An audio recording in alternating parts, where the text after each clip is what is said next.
Okay, let's talk about the summary or the career overview or the professional summary, or I mean, what else do we call it? It's a career description or candidate overview or personal statement or so, the thing that comes after your name at the top of your CV. Now, you don't have to include this, and my preference is to either remove it and never have it, or have it as a factual statement introducing you. Maximum 2 lines. That's my preference. Let me show you how I see it done all the time. Now, just before I show you an example I've made, and I've made this taking an amalgamation of all the different CVs I've been reviewing recently on TikTok.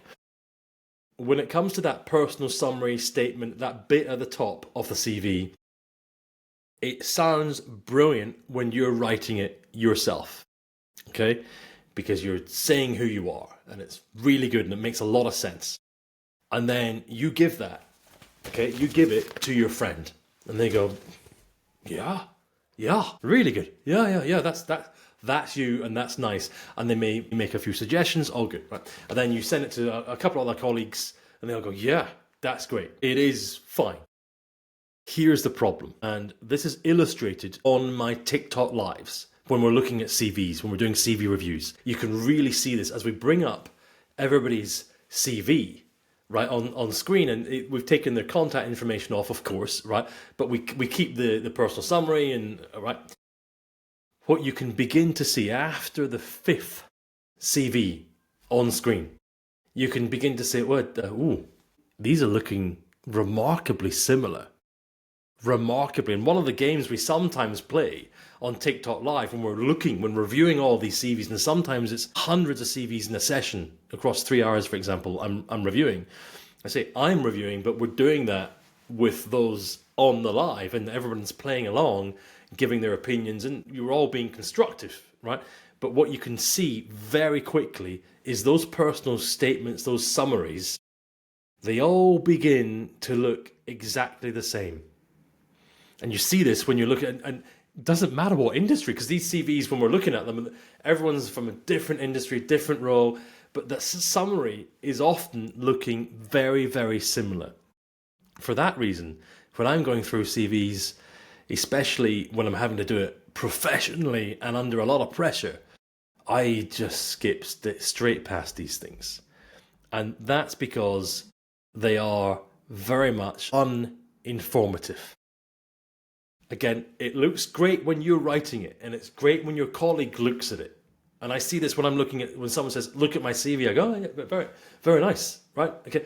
But who are you sending it to, and how is it going to be read? If you are walking your CV in, essentially, right? If someone has said, oh, send your CV over, essentially the job's yours.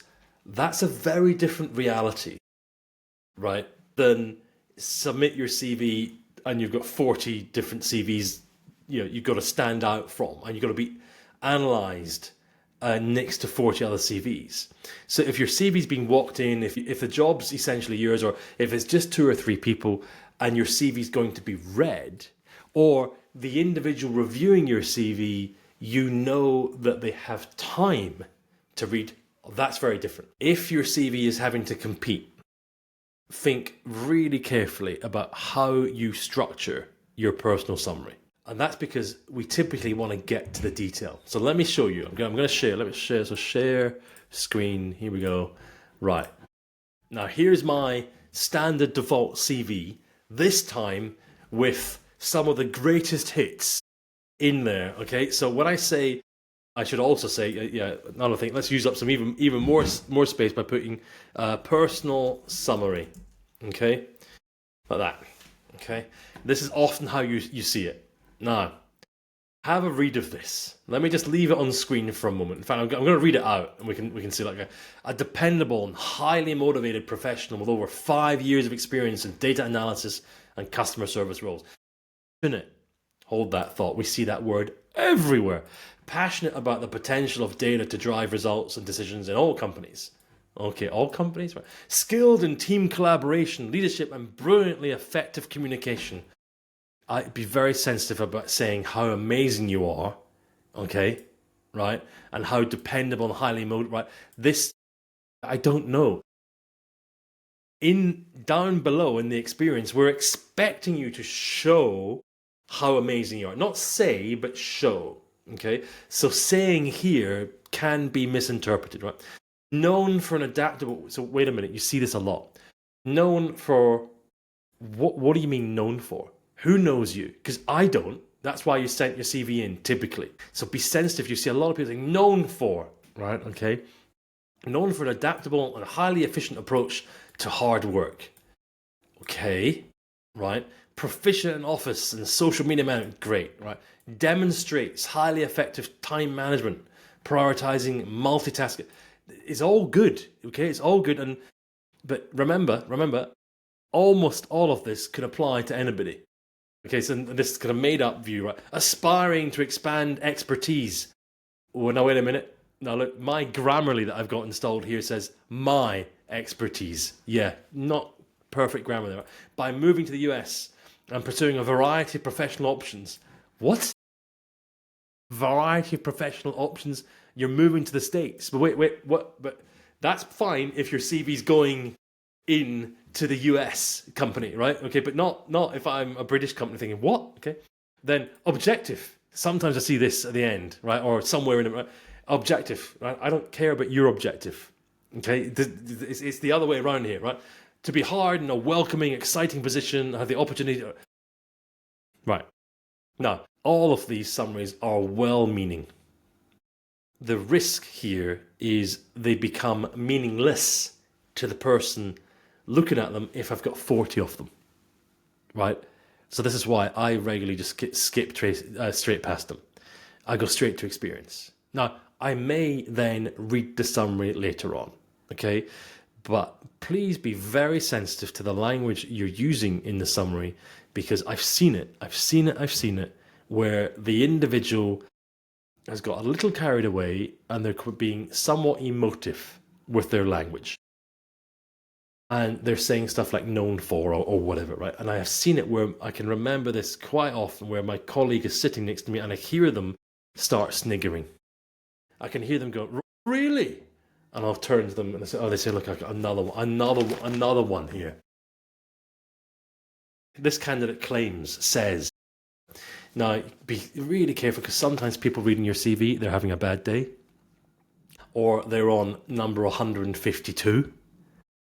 Okay, fundamentally, it's humans, right? We all have weakness. And what we don't want is someone to read your personal summary that you wrote in a clear mind with a genuine, heartfelt approach. What we don't want is that to be misinterpreted by another human reading it. And then them putting your CV to the bottom of the pile or deliberately holding back your CV just because you think, oh, we're not that. I don't want that. Now, I have one point here on when you're saying my objective, or you see this quite often, my objective, be very careful. I've said this in one of my previous videos here. Be careful about talking yourself out of a job. I have seen this happen where the individual said, my objective is to be, for example, a data analyst in a big project. And we are hiring for a data analyst, but not in a project, right? A different context.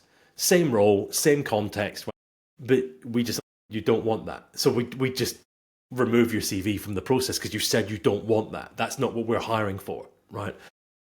Sometimes your CV is passed around. Sometimes your CV comes in for one particular role and then someone says, oh, look, this individual, right, this one, they may be good for your hiring, and they pass your CV over. But so your objective says you think cleverly, you've tailored your CV for this thing. You say, my objective is exactly this job. Well, what happens when then that CV goes over to them and they go, oh, no, they don't want to work in finance, right? They've applied for digital.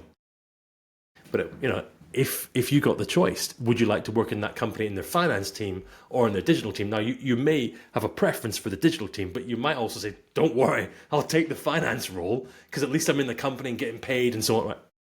So, with your summaries, please think very carefully. What do you want to see? So, with your summaries, think very carefully on what you want to achieve. There is a risk if you give too much and you're over egging it that the human can misinterpret or they just dismiss it. So my preference, 1 or 2 lines. Let me show you that. Hold on a minute. Let me open that document. So my preference is keep it really simple, something like that. Okay, maybe look, if you want to explain something, do it here.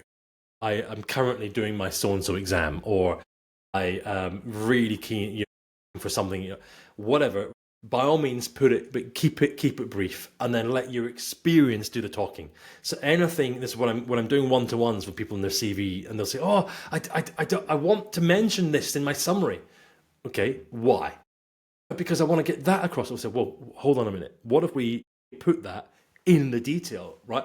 And actually, that should be in the detail, not in the summary. And what happens if the individual skips past it? Because we do see that, right? In this example here, right? Remember, typically, the first half of your CV will be shown on screen when someone's looking.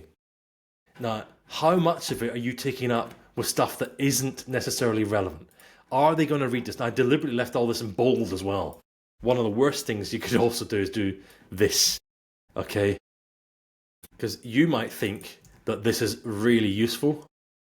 Okay, that kind of approach. No, I find I find that very difficult to scan and read. So often I'm just skipping past this stuff. Give some thought to how you want to progress here. My preference, couple of lines, and move on. Get to your experience or get to your education as soon as you can. Right, let's move on.